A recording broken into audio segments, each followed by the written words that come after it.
Queridos hermanos, estamos estudiando este hermoso libro, el libro de Apocalipsis. De paso, si desean una copia gratuita de esta presentación, no se olviden de ir a escuelasabatica2000.org y si les gusta, pongan me gusta y compartan. El título para hoy día es En medio de los candeleros. Y vamos a estudiar esto, mis queridos hermanos, bajo la bendición de nuestro Dios. Vamos a orar. Querido Dios que estás en los cielos, gracias te damos otra vez porque aquí tus hijos estamos dispuestos a estudiar tu palabra. Para eso pedimos la bendición de tu Espíritu Santo, bendición sobre tu palabra y sobre las cosas que vamos a estudiar. Una bendición especial para todos nuestros hermanos que están aquí presentes y que van a ver este video en este nuevo año. Señor, ayúdanos a cumplir nuestros propósitos de crecimiento espiritual, que podamos madurar contigo todos los días y que podamos estar siempre listos para predicar tu evangelio. En el nombre de Jesús, amén. En medio de los candeleros. El versículo de memoria, Apocalipsis 2:7, la primera parte, miren lo que dice. El que tiene oído, oiga lo que el Espíritu dice a las iglesias. El que tiene oído, oiga. Y hoy día vamos a estudiar en medio de los candeleros. Primer versículo, Apocalipsis 1:9. Miren lo que dice. Yo, Juan, el apóstol Juan, vuestro hermano y copartícipe vuestro en la tribulación, en el reino y en la paciencia de Jesucristo. ¿Qué estaba haciendo? Estaba en la isla llamada Patmos, una pequeña isla de más o menos 15 kilómetros por 10 kilómetros de extensión. Y ahí eran llevados algunos presos de los romanos. Pero lo importante de este versículo es que él estaba participando de la tribulación. Y estaba participando de la tribulación por causa de la palabra ¿de qué? De Dios.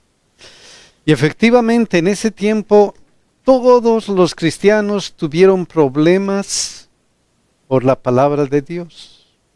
¿Recuerdan a Esteban? Hechos 7:55 al 57.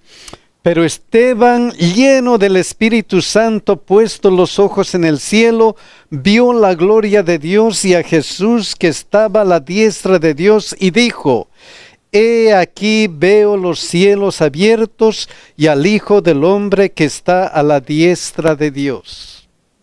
¿Y qué pasó? Entonces ellos, dando grandes voces, se taparon los oídos y arremetieron a una contra él. Partícipe vuestro en la tribulación. ¿Por causa de qué? De la palabra de Dios. O sea, en ese tiempo muchos cristianos estaban siendo perseguidos y estaban siendo, ¿qué cosa? Atribulados por causa de la palabra de Dios. Miren este otro versículo, Hechos 12:1 al 3. En aquel mismo tiempo el rey Herodes echó mano a algunos de la iglesia para maltratarles.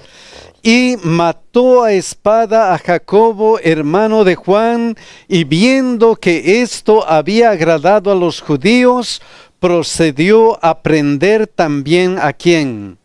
A Pedro. O sea, no eran días fáciles para los cristianos. No eran días fáciles. Y por eso Juan estaba participando de estas tribulaciones. Pero tanto Juan como todos los cristianos que estaban siendo perseguidos tenían una cosa en común. Miren lo que dice este versículo, 2 Corintios 4:7 al 9.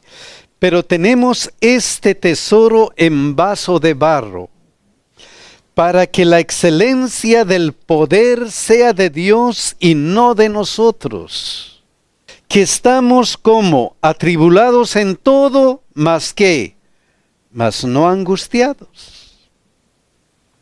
Qué hermoso testimonio de estos hermanos que estaban siendo perseguidos. Luego que en apuros, mas no desesperados. Perseguidos, mas no desamparados.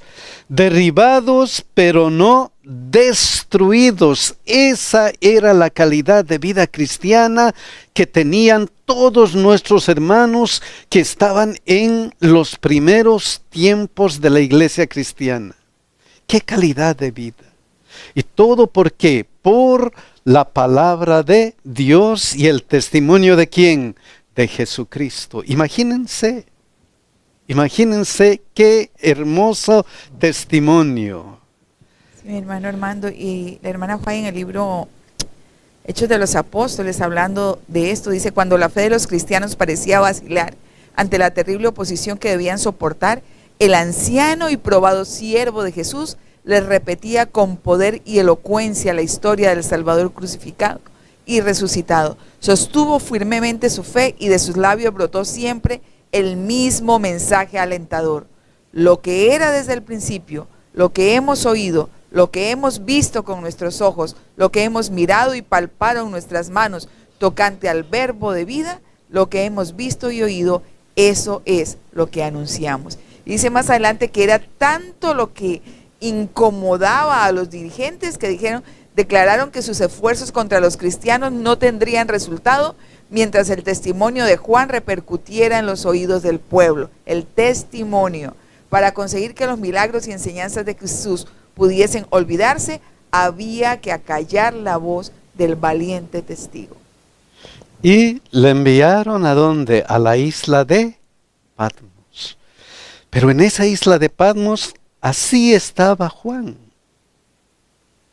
¿Cómo? ¿Cómo? Que estamos atribulados en todo, mas no ¿qué?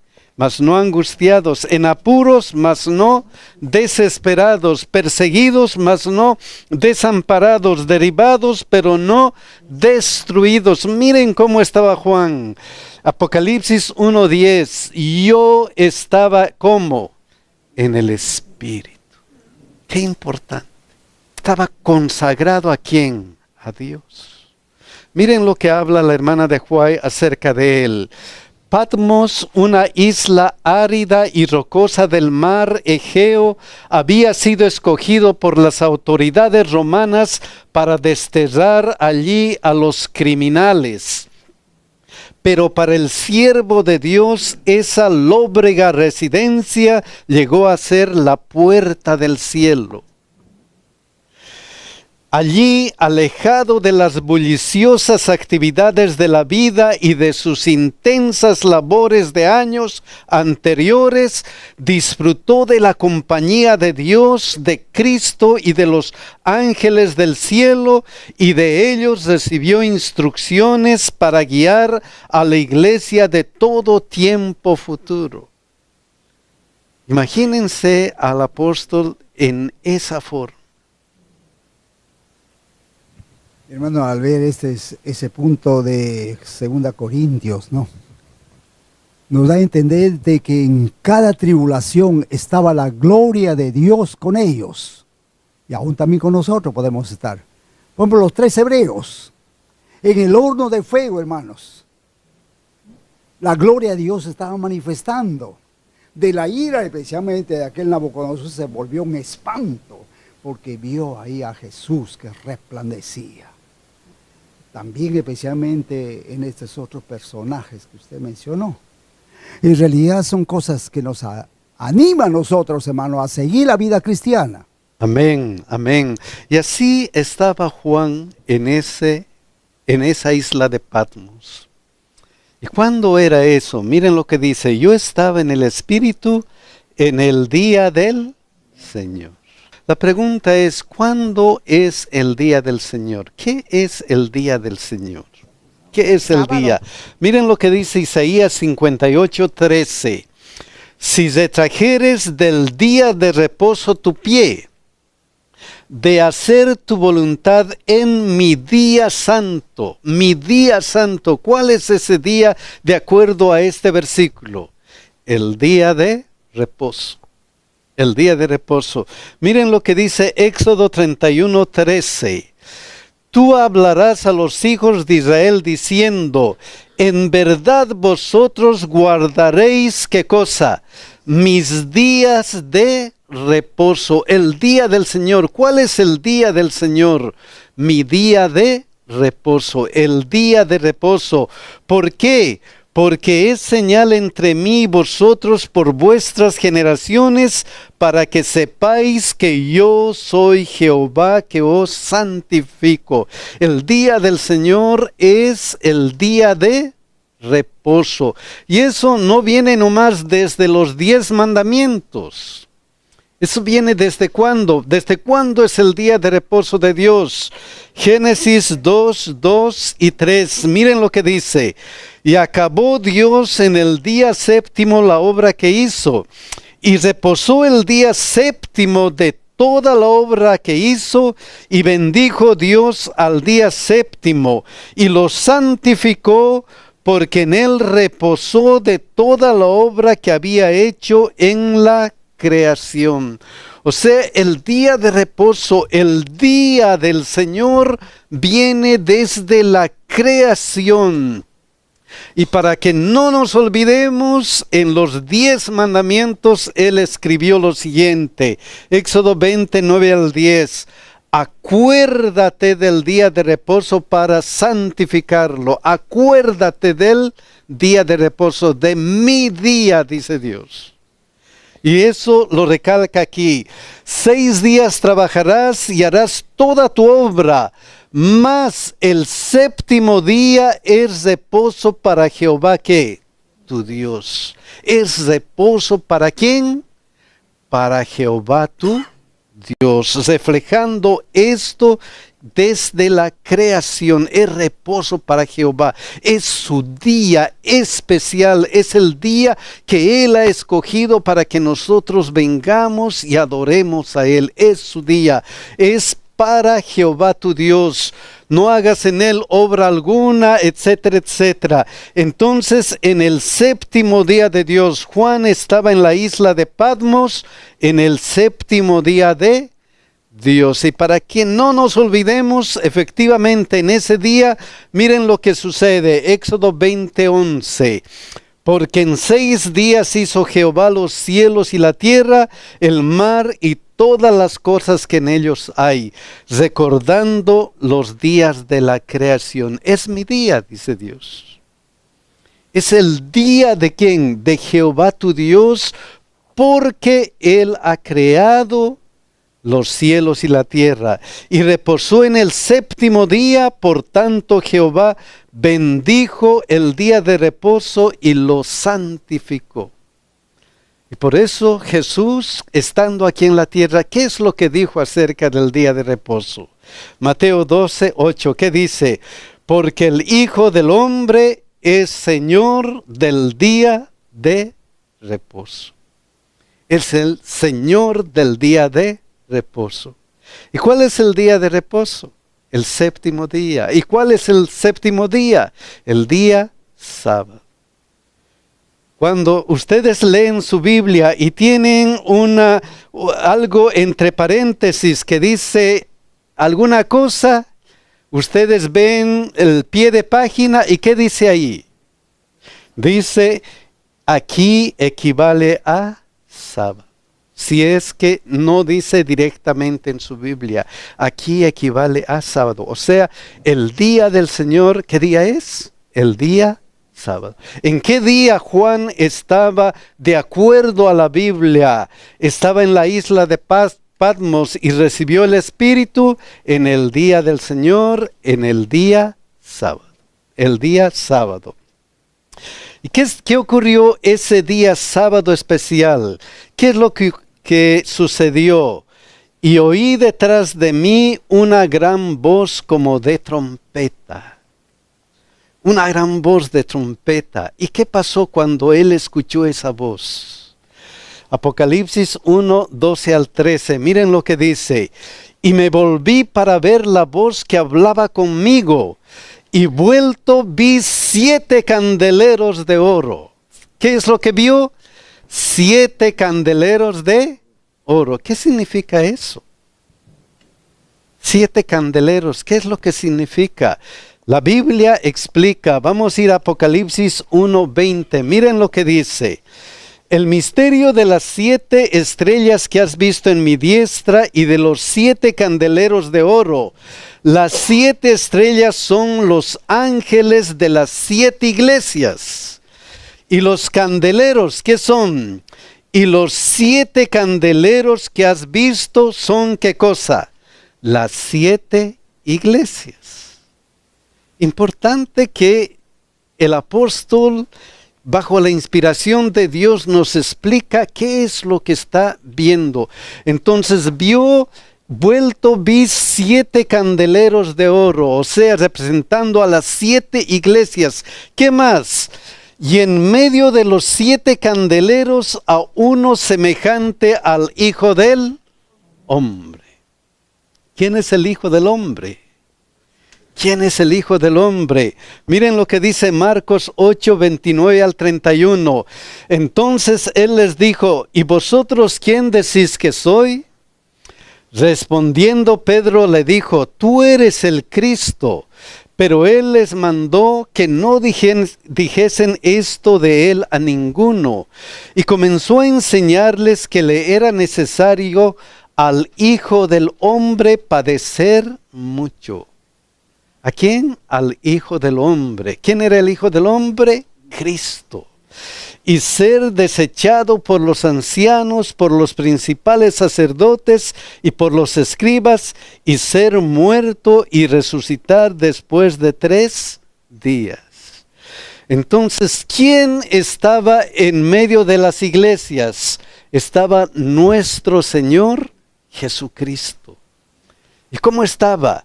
Vestido de una ropa que llegaba hasta los pies y ceñido por el pecho con un cinto de oro, como un sumo sacerdote.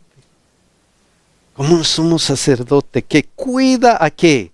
A su iglesia. Es interesante ver en esta perspectiva a Jesucristo en medio de la iglesia. En medio de la iglesia. Es que su promesa era, ¿qué cosa? Voy a estar con ustedes ¿hasta cuándo? Hasta el fin del mundo. Mateo 28, 20. Enseñándoles que guarden todas las cosas que os he mandado.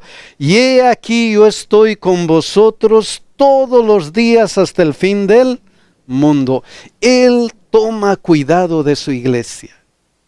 Él está cuidando a su iglesia. Él está en medio de los 7 candeleros que significan las iglesias.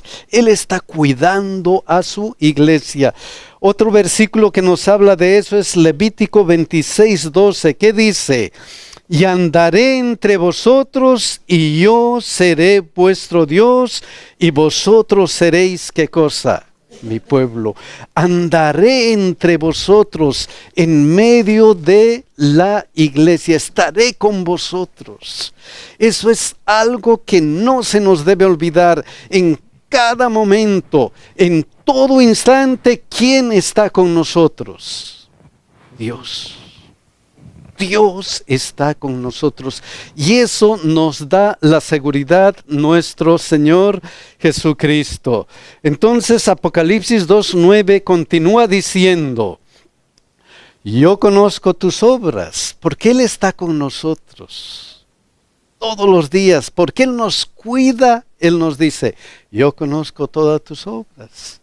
Y en cada mensaje a las 7 iglesias, el mensaje es ese. Yo te conozco. Yo te conozco. Y nos conoce individualmente, nos conoce personalmente. Él sabe nuestras necesidades. Él sabe lo que nosotros necesitamos. Si nosotros solamente pudiéramos consagrarnos a Él, Él nos conduciría de la mejor forma posible. Yo Yo te conozco porque yo estoy en medio de ustedes, porque yo estoy andando entre vosotros, yo estoy con ustedes, y yo sé lo que ustedes hacen. Yo conozco tus obras y tu tribulación y tu pobreza, pero tú eres rico. Y la blasfemia de los que se dicen ser judíos y no lo son, sino sinagoga de Satanás. Y yo te conozco, yo conozco todo. Entonces, Cristo conoce y cuida a su iglesia. Cristo nos cuida a cada uno de nosotros. Pero el mensaje de Apocalipsis continúa. Apocalipsis 1:11 ahora. Yo soy el Alfa y el Omega, el primero y el último. Escribe en un libro lo que ves y envíalo a las 7 iglesias que están en Asia, a Éfeso, Esmirna, Pérgamo, Tiatira, Sardis, Filadelfia y Laodicea. 7 iglesias que están en Asia. Éfeso, Esmirna, Pérgamo, Tiatira, Sardis, Filadelfia y Laodicea. Si nosotros vemos el mensaje de Jesucristo a estas 7 iglesias, envía en este orden. Sigue un orden casi perfecto. Y escogió a 7. ¿Había más iglesias en Asia? Sí, había muchas. Por ejemplo, aquí tenemos Hierápolis, una iglesia que estaba en medio de ellas, pero no la escogió. Otra iglesia, la iglesia de Colosas, estaba ahí nomás, pero no la escogió. 7 iglesias. Y sabemos que el 7 es el número perfecto.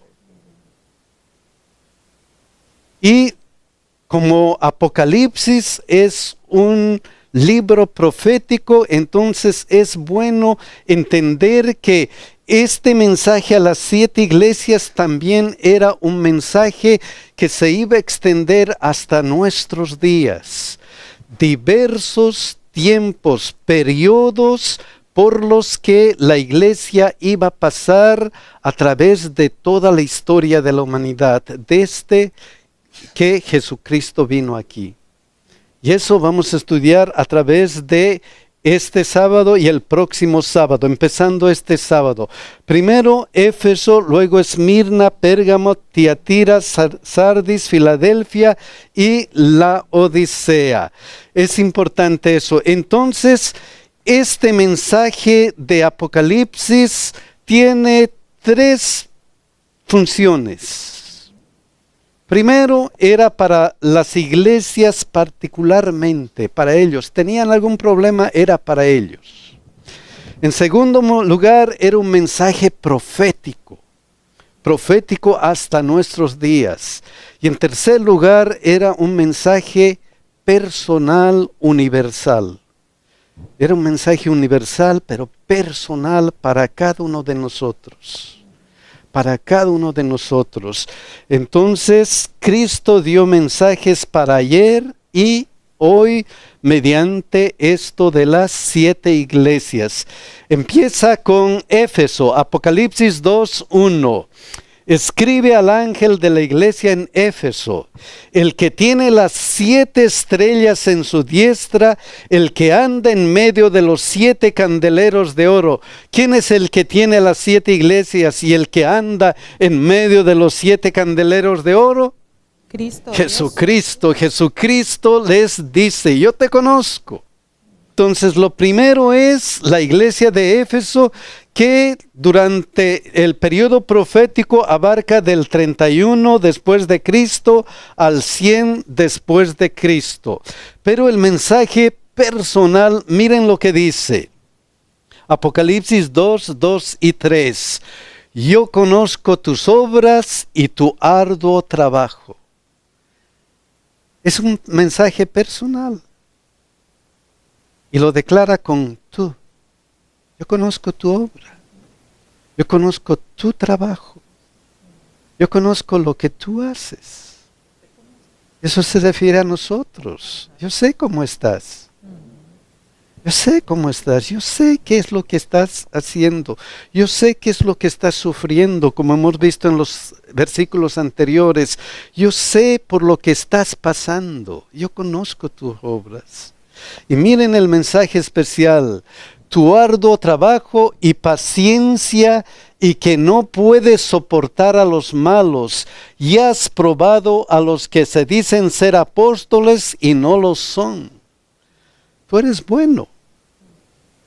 Tú eres bueno. Has probado ¿a quiénes? A los que se dicen ser cristianos y no lo son. A los que se dicen ser apóstoles y no lo son. Y luego ¿qué? Y los has hallado mentirosos, y has sufrido y has tenido paciencia y has trabajado ¿cómo? Arduamente.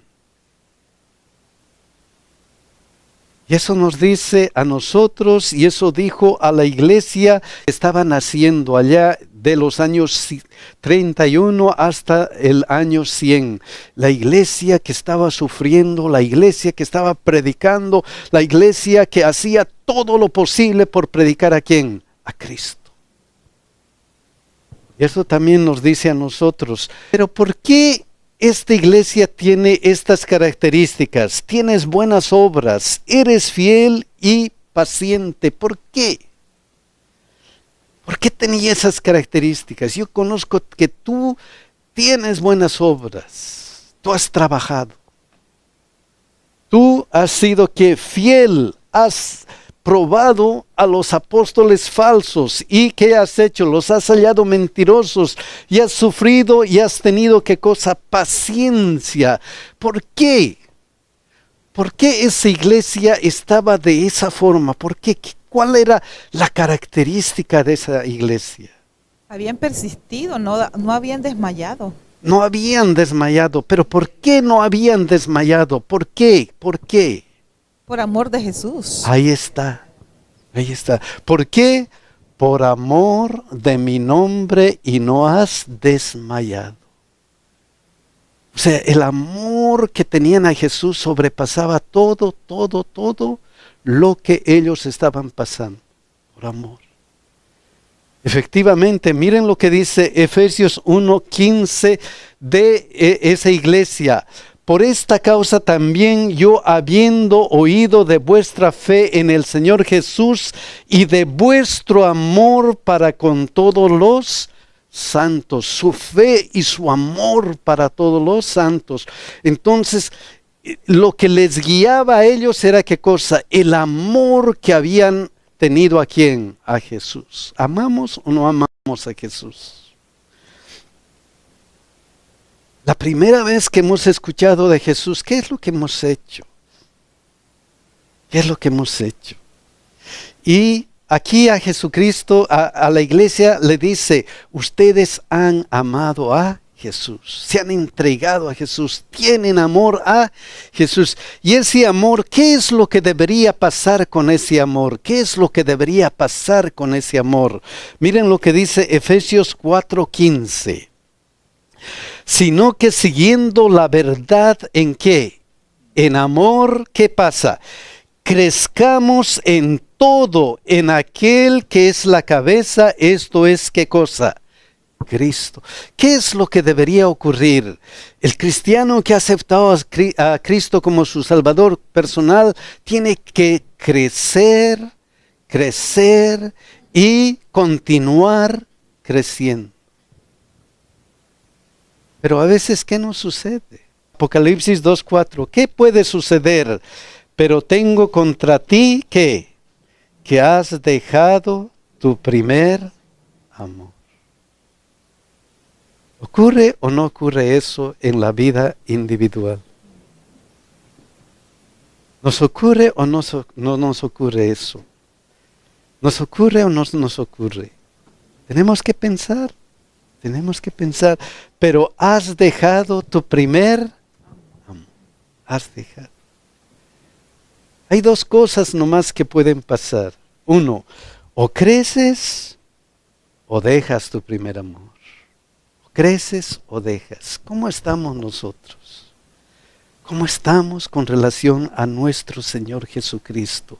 ¿Estamos creciendo o por alguna razón, por alguna forma, los problemas de la vida, las acechanzas de Satanás, hacen que nosotros nos desliguemos de nuestro Señor Jesucristo, que no estemos en relación constante con Él, que no le estemos diciendo a Él todos los días: Señor, te amo, quiero que me guíes hoy día. Todas esas cosas, una de estas dos cosas le sucede al cristiano: o crece o se aleja, o ha perdido su primer amor. Pero no te desanimes, dice. No te desanimes. Si has perdido tu primer amor, no es el fin. No es el fin. Miren lo que dice Apocalipsis 2:5. Recuerda entonces, por tanto, de dónde has caído. Recuerda qué ha pasado contigo cuando estabas en relación con Cristo, en íntima relación con Cristo. Cómo estabas de cristiano. Recuerda eso. O sea, no está perdido. Hay palabras de ánimo para nosotros. Recuerden. ¿Qué tiene que ser? Arrepiéntete. Arrepiéntete y ¿qué? Y haz las primeras obras. Recuerda de dónde has caído. Arrepiéntete y vuelve ¿a qué? A tu primer amor. Haz otra vez lo mismo. Qué bonita esta expresión de Jesús, porque yo digo que tenemos problemas, ¿no? Y la iglesia de Éfeso estaba cayendo en un problema. Pero Jesús no se quedó allí, sino que nos da la solución al problema. Entonces yo digo, qué hermoso que lo mismo es para nosotros. Puede ser que estemos pasando o hemos dejado nuestro primer amor. Nos hemos olvidado de cómo éramos antes con Jesús. Pero tenemos solución. Dios ha dado la solución para que podamos restaurar esa relación que teníamos con Él. Restauren sus relaciones, hagan ¿qué cosa? Esa relación estrecha otra vez. Y esta palabra recuerda es una palabra que se repite en toda la Biblia. Dios se esfuerza en que nosotros recordemos. Recuerda lo que hice en el pasado. Recuerda cuando abrí el mar rojo. Recuerda, porque solamente cuando olvidamos es cuando desviamos la mirada de quién es nuestro objetivo.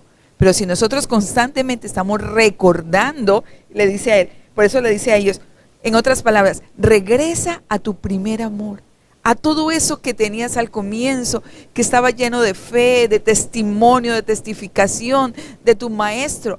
Regresa, eso recuerda. No hay condenación, solamente regresa. Solamente regresa. Y eso es importante que hagamos. Sí, es esperanza para nosotros. Hay esperanza para que volvamos a los brazos de Jesús. Pero si no lo hacemos, ¿qué sucede? Miren lo que sucede. Pues si no, vendré pronto a ti y quitaré tu candelero de su lugar si no te hubieres, ¿qué cosa? Arrepentido. Qué triste. Es tu oportunidad. Tú sabes la verdad. Tú sabes cómo estás caminando. Recuerda cuando has sido cristiano por primera vez. Recuerda y vuelve a esos pasos.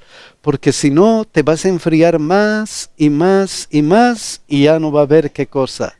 Solución. Ya no va a haber solución. Y eso es importante que hagamos, que recordemos, que nos arrepintamos y que hagamos las primeras obras. Porque Apocalipsis 2:7 que dice, el que tiene oído, oiga lo que el Espíritu dice a las iglesias. Si estás escuchando el mensaje, si has tenido este problema, escucha con atención. Hazlo, dice, haz tu decisión ahora. ¿Por qué? Al que venciere, le daré a comer del árbol de la vida, el cual está en medio de ¿qué? Del paraíso. Hay algo especial para ti. Hazlo. Vuelve ¿a quién? A Jesucristo. Vuelve a tu primer amor, porque si lo haces eso y vas a vencer, vas a heredar ¿qué cosa? La vida eterna. vamos a heredar la vida eterna. Y mis hermanos, este es nuestro mensaje para nosotros. Si es que estamos con este problema, has dejado tu primer amor, vuelve a Cristo. Mis hermanos, queremos que Dios nos bendiga y que tomemos esa decisión, volver a nuestro Señor Jesucristo todos los días de nuestra vida. Que Dios nos cuide y nos bendiga, mis hermanos.